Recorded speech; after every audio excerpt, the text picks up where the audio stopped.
Hello everyone, आज हम पढ़ेंगे क्लास 11th की रसायन विज्ञान की क्वेश्चन बैंक, जिसमें हम आज अध्याय 2 को सॉल्व करेंगे। हमारा अध्याय 2 जो है वो है परमाणु की संरचना।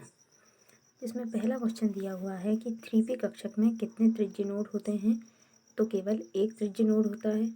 अगला है 4d कक्षक में कितने कोणीय नोड होते हैं, तो दो कोणीय नोड होते हैं।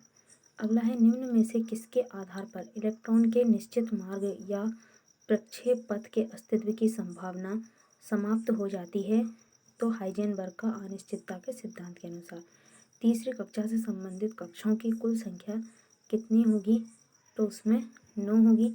समान इलेक्ट्रॉनिक विन्यास वाले आयनों का युग्म कौन सा है, तो Fe3+, मैग्नीशियम 2+। अगला है निम्न में से कौन सी द्रव्य तरंगों की तरंग देर सबसे कम होती है जबकि वे समान गति से गमन कर रही हो, तो इसमें आएगा अल्फा कण यानी कि हीलियम 2+। अगला क्वेश्चन है हमारा के सेल कक्षक के 2 इलेक्ट्रॉनों में भिन्नता होगी, तो इनकी स्पिन घूर्णन क्वांटम संख्या में भिन्नता होगी। अगला है चुंबकीय क्वांटम संख्या संबंधित है, तो ये अभिविन्यास से संबंधित है। निकेल +2 आयन में अयुग्मित इलेक्ट्रॉन की संख्या निकेल के लिए Z=28, तो इसका आंसर आएगा 2 यानी कि इसमें 2 अयुग्मित इलेक्ट्रॉन होंगे। अगला है के परमाणु संख्या 19 यानी पोटेशियम जिसकी परमाणु संख्या 19 है के बाह्यतम इलेक्ट्रॉन के 4 क्वांटम संख्याएं हैं, तो n=4, l=0, m=0 और s=+1/2। अगला क्वेश्चन है हमारा दिगंशी क्वांटम संख्या वाले उपकोष में कुल कक्षकों की संख्या 2l+1 होती है। यहाँ पे अगला क्वेश्चन दिया हुआ है कि उच्च तरंग देर वाला विकिरण है, तो रेडियो तरंग जो होता है वो उच्च तरंग देर वाला होता है। अगला है समस्थानिकों में इनकी संख्या समान होती है, तो समस्थानिकों में प्रोटॉन की संख्या जो होती है वो समान होती है। अगला है एक तेल बूंद पर आवेश 6.39 × 10⁻19 कूलाम है। तेल बूंद में कुल इलेक्ट्रॉनों की संख्या है, तो आंसर है 4। अगला है 4d इलेक्ट्रॉन के लिए निम्न में से कौन सा सही क्वांटम संख्याओं का सेट है, तो आंसर है डी वाला यानी कि 4 2 1 -1/2। अगला क्वेश्चन है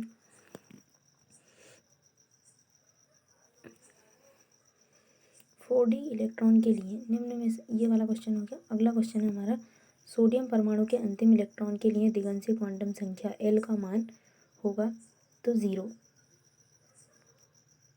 अगला है Fe+3 आयन जिसकी परमाणु क्रमांक कितना है 26 में डी इलेक्ट्रॉनों की संख्या है, तो आंसर है 5। अगला है परमाणु के उपकक्ष में अधिकतम इलेक्ट्रॉनों की संख्या निम्न द्वारा निकालते हैं, तो ये आएगा 4l+2।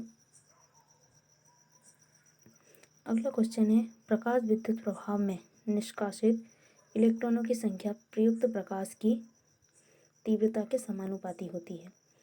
अब है हमारे रिक्त स्थान। पहला है ऑक्सीजन में अयुग्मित इलेक्ट्रॉन की संख्या 2 है। चुंबकीय क्षेत्र में स्पेक्ट्रम रेखाओं के विपाटन को जीमन प्रभाव कहते हैं। समान ऊर्जा वाले कक्षकों को डीजनरेट कक्षक कहते हैं।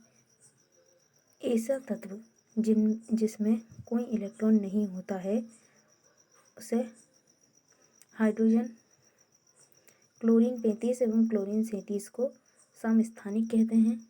एक कक्षक अधिकतम 2 इलेक्ट्रॉन रख सकता है। परमाणु का नाभिक मॉडल रदरफोर्ड ने प्रस्तुत किया था। बोर सिद्धांत क्वांटीकरण संकल्पना पर आधारित है। अल्फा कणों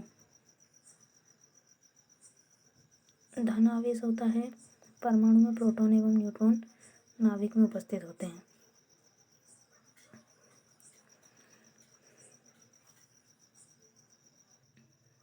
अगला क्वेश्चन है हमारा एक शब्द एक वाक्य में उत्तर दीजिए।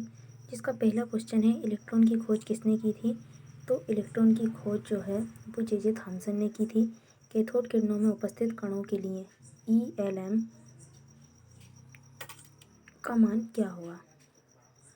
तो इनका मान होगा 1.76 गुणा 10⁸ कूलम अपॉन ग्राम। अगला क्वेश्चन है प्रोटॉन की खोज किसने की तथा प्रोटॉन के लिए ELMN का मान कितना होगा। तो इसका आंसर है गोल्डस्टीन ने की थी। और E/m का मान,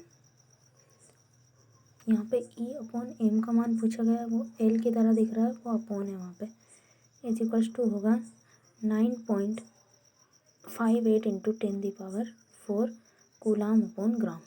अगला है परमाणु व नाभिक के व्यास का लगभग अनुपात कितना है। तो लगभग 10 गुना है। किस कक्षक में दिशात्मक प्रभाव नहीं होता। इस कक्षक में दिशात्मक प्रभाव नहीं होता है। बैंगनी प्रकाश व हरे प्रकाश में किसकी ऊर्जा अधिक होती है। बैंगनी प्रकाश के फोटॉन में कम तरंग दैर्घ्य के कारण अधिक ऊर्जा होगी। 7वां है इलेक्ट्रॉन को पूरी तरह से परिभाषित करने के लिए कुल कितनी क्वांटम संख्याओं की आवश्यकता होती है। तो आंसर है 4। N, L, M व S इनमें स्थितिज ऊर्जा के लिए केवल 3 को ही आवश्यकता है, परंतु चक्रण जानने के लिए S की भी आवश्यकता होती है। 8वां क्वेश्चन है कि 2p के तीनों कक्षक आपस में किस प्रकार विभेदित हैं। तो 2p के तीनों कक्षक एक दूसरे से विन्यासित होने में अलग अलग हैं। 9वां क्वेश्चन है अनिश्चितता का सिद्धांत में क्या अनिश्चित होता है। तो अति सूक्ष्म कणों की स्थिति व संवेग दोनों का निर्धारण एक साथ नहीं किया जा सकता, यह अनिश्चित है उसमें। अगला हमारी सही जोड़ी दी हुई है। प्रोटॉन की खोज गोल्डस्टीन ने की। न्यूट्रॉन की खोज चैडविक ने। E/m का निर्धारण मूलिकेन। अगला है क्वांटम सिद्धांत। तो ये जो दिया था वो दिया था मैक्स प्लांक ने। और अनिश्चितता का सिद्धांत था हाइजेनबर्ग का। आने वाली वीडियो में आपको 2 अंक वाले सभी प्रश्नों के आंसर तथा 5 अंक के सभी प्रश्नों के उत्तर मिल जाएंगे। तब तक के लिए बाय।